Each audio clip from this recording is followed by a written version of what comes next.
Na verdade, não há nenhuma dúvida sobre o sistema eletrônico e esse inquérito não tem absolutamente nada a ver com as urnas eletrônicas, absolutamente nada, e a sua defesa vai poder esclarecer bem porque já está juntado aos autos. Mas da live, acho que isso é o importante. Vamos a um terceiro ponto que é também importante, citado na denúncia, se o senhor quiser esclarecer. É um ponto que, inclusive, gerou a ação de inelegibilidade no Tribunal Superior Eleitoral, que é a reunião com os embaixadores, a reunião ocorrida dia 19/7/2022. Nessa reunião, em que, na condição de presidente da República, o senhor convidou mais de uma centena de embaixadores, houve várias afirmações e vários ataques à justiça eleitoral, ao poder judiciário e à lisura das eleições. O senhor, obviamente, se recorda dessa reunião. Eu vou citar alguns trechos aqui e o senhor fique à vontade se quiser esclarecer. Volta essa questão do inquérito, que, como eu disse, o inquérito não tem absolutamente nenhuma ligação com as urnas.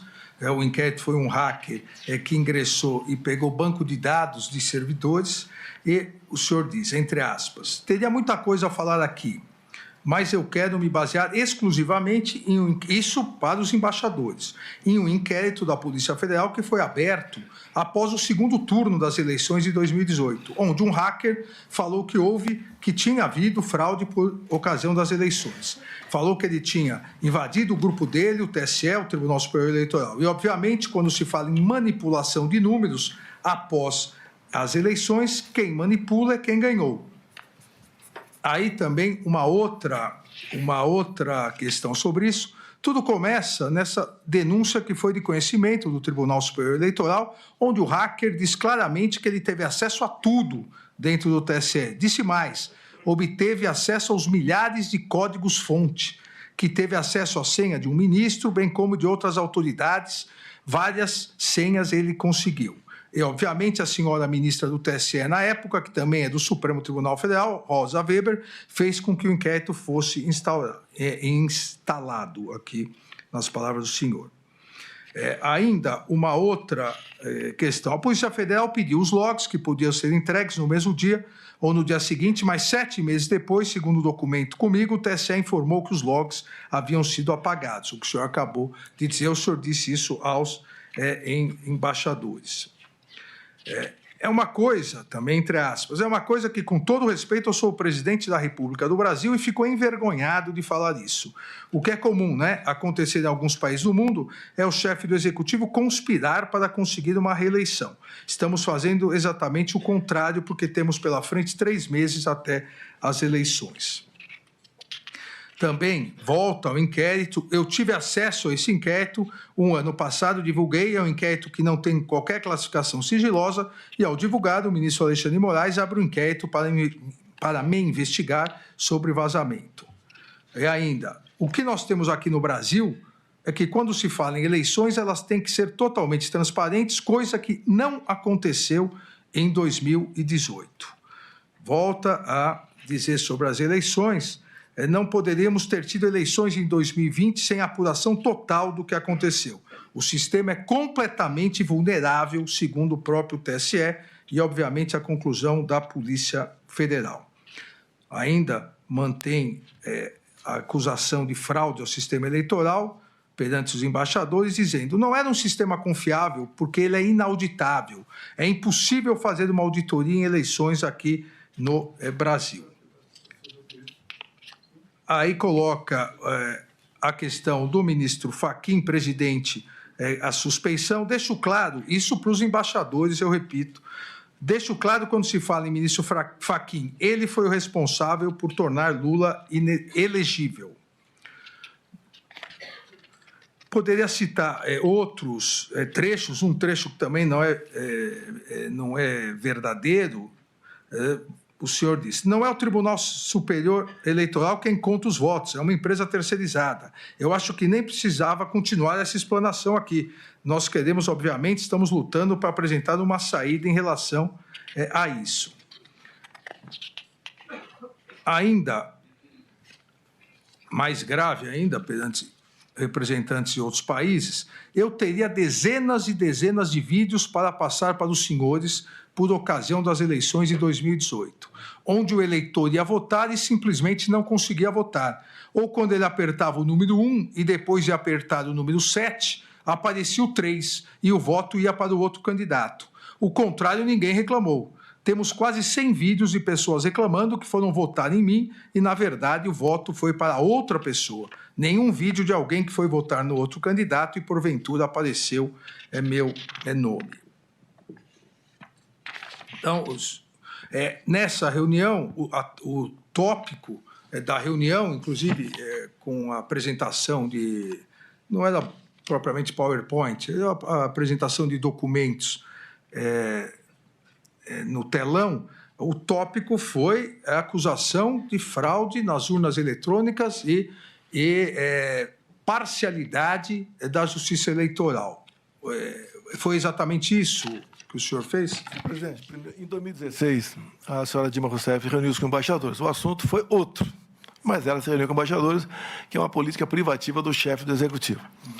2 meses antes dessa minha reunião com embaixadores, o senhor ministro Fachin também se reuniu com embaixadores. E a ênfase foi que, tão logo o TSE concluísse a apuração, os respectivos chefes de Estado deveriam, então, reconhecer o ganhador. Essa é a norma, é a regra, só que me causou surpresa. Daí eu convidei os embaixadores para mostrar o inquérito 1361. E, com todo respeito, mesmo que seja um outro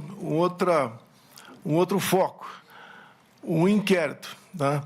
Após a minha conversa com embaixadores, no dia seguinte, ser classificado como confidencial, a gente fica um pouco surpreso com isso.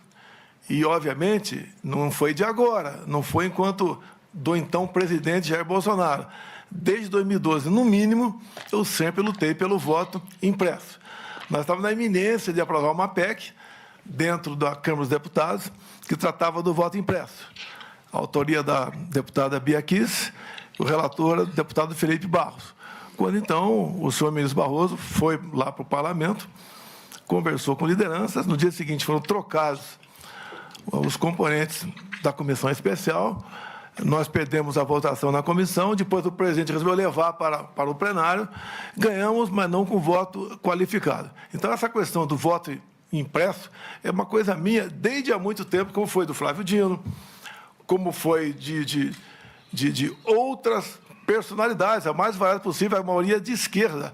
Então, se eu exagerei na retórica, devo ter exagerado com toda certeza. Mas a minha intenção, meu objetivo sempre foi mais uma camada de proteção por ocasião das eleições, de modo que evitasse qualquer conflito, né, qualquer suspeição. Lembro ainda que em 2014, quando Aécio Neves perdeu para a senhora Dilma Rousseff, foi contratada pelo PSDB uma auditoria externa. E a conclusão da auditoria externa foi que as urnas são inauditáveis. Ou seja, senhor ministro, com todo respeito, nós temos muita coisa ao nosso lado mostrando que esse sistema que está aí carece de um aperfeiçoamento, como existe, por exemplo, no Paraguai. No Paraguai, a eleição, no meu entender, ideal, o papel da urna, como passou a existir nas últimas eleições, até na Venezuela, que foi permitido lá notar que algo de anormal estava acontecendo. Nós não podemos esperar que aconteça isso no Brasil para tomar providência. Me permita aqui, eu estou baseado, as minhas críticas, eu posso ter exagerado na forma, na entonação, mas na Associação Nacional dos Peritos Criminais Federais, não sou eu que, da minha cabeça, se bem que acredito, com todo respeito, pela imunidade parlamentar, pelo fato do parlamentar ele poder usar das palavras, voto, à vontade, eu poderia lá atrás, como sempre falei isso aí, talvez esse vício eu tenha trazido para o Poder Executivo. E repito mais uma vez aqui, são dos peritos, né? Mais uma vez, fraude sistêmica facilitada, consenso científico, todo o sistema eletrônico computacional possui vulnerabilidades. A intenção minha não é desacreditar, sempre foi alertar para aprovar. Hoje o clima está tão esquisito, até dentro do parlamento, que quando se busca uma assinatura para uma PEC do voto impresso, o parlamentar tem medo de assinar a PEC. Tanto é também, senhor ministro, talvez você esteja sabendo, um projeto de reforma eleitoral está no Senado Federal já na reta final. E lá tem um artigo que diz que todo aquele que duvidar, como eu duvidei aqui, do sistema eleitoral, pena 7 anos de reclusão.